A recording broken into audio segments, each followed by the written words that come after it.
இன்னைக்கு தைலாபுரம் திமுக take over பண்ணிடுச்சு. அவ்வளவுதான். அதான் உண்மை நிலவரம். இதே மேடையில் சொன்ன ஐயா ஒரு குழந்தை மாதிரி ஆயிட்டார். என்ன நடக்குதுன்னு தெரியல, சுத்தி இருக்கிறது எதுவும் தெரியல. இவங்க சொல்ற பொய்யை தான் ஐயா நம்பிட்டு இருக்கிறார். சொன்னாங்க பாரு, டெல்லியில போய் மாபெரும் ஒரு போராட்டம் பண்ணானுங்க.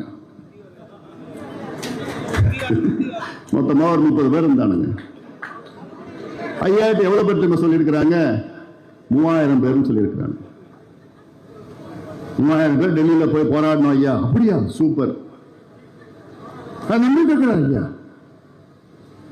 தர்மபுரியில நம்முடைய அந்த 100வது நாள் நிகழ்ச்சி நடந்தது இல்ல, அந்த நிகழ்ச்சியில ஐயா கிட்ட போயிட்டு, ஐயா அங்க கூட்டமே இல்லையா, வெறும் 500 பேர் தான் இருப்பாங்க. இதெல்லாம் நான் சும்மா சொல்லல, உண்மையை தான் சொல்றேன். இது ஒரு முக்கியமான நபர்கிட்ட ஐயாவே பேசியிருக்கிறார். அங்க என்ன ஒரு 500 பேர் தான் இருந்தாங்களாங்க, அங்க 25,000 பேர் வந்தாங்க தர்மபுரியில. இப்படி தொடர்ந்து ஐயா கிட்ட திண்டிவனத்தில் நான் அந்த நடைபயணம் நிகழ்ச்சியெல்லாம் போறப்போ ஐயா கிட்ட என்ன சொல்லியிருக்கிறாங்கன்னா, ஐயா அங்க வெறும் 500 பேர் தான் இருந்தாங்க, அதுக்கு 43 லட்சம் செலவு பண்ணாங்களாம்.